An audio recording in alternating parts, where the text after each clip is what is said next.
Okay guys, I'm making the elixir, all of the 5 herbs in here, and then this is the whiskey that we're going to be using. And all you got to do is pour whatever you can in here till it fills up, which I don't think this is going to, oh, okay, kind of all the, wait, it's the whole thing. Okay, there's no leftovers. And then what you do is you cover it up right here. Okay, cover it up.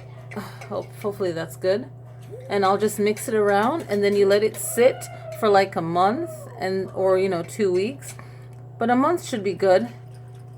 And then we'll taste it in like 2 days or so. But that's it. Let me show the camera all of that. That's it. That's the elixir, and it should keep you healthy. It's something that you can take 1 shot a day, and it prevents you from getting sick.